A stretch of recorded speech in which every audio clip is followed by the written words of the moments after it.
Една грешка, за която ви обещах малко допълнителен коментар.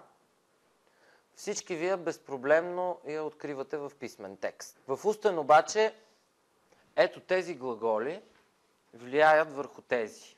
Въпросът е в това, че няма нужда дори да познавате спреженията на глаголите, може би голяма част от вас ги познават, но не е нужно да разделяме глаголите в български на 3 спрежения.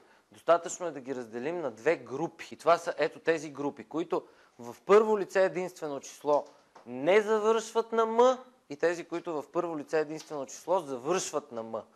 Въпросът е в това, че тази група глаголи, третото спрежение, това е най-активното спрежение в български, в съвременния български език. Всички нови глаголи, или почти всички, които навлизат в български или се образуват, се подвеждат, попадат в това спрежение.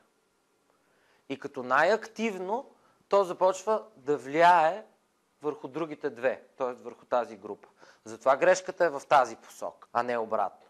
Ето виждате примери, че особено в рамките на едно изречение, когато са използвани глаголи от двете групи, т.е. има един глагол с окончание ме, той много лесно повлича останалите два. И много е вероятен варианта, искрено вярваме, че ще се умееме да допринесеме. Почти естествено звучи. Струва ми се, че когато човек така е наясно с механизма на явлението и с механизма на съответната грешка, защо тя се случва,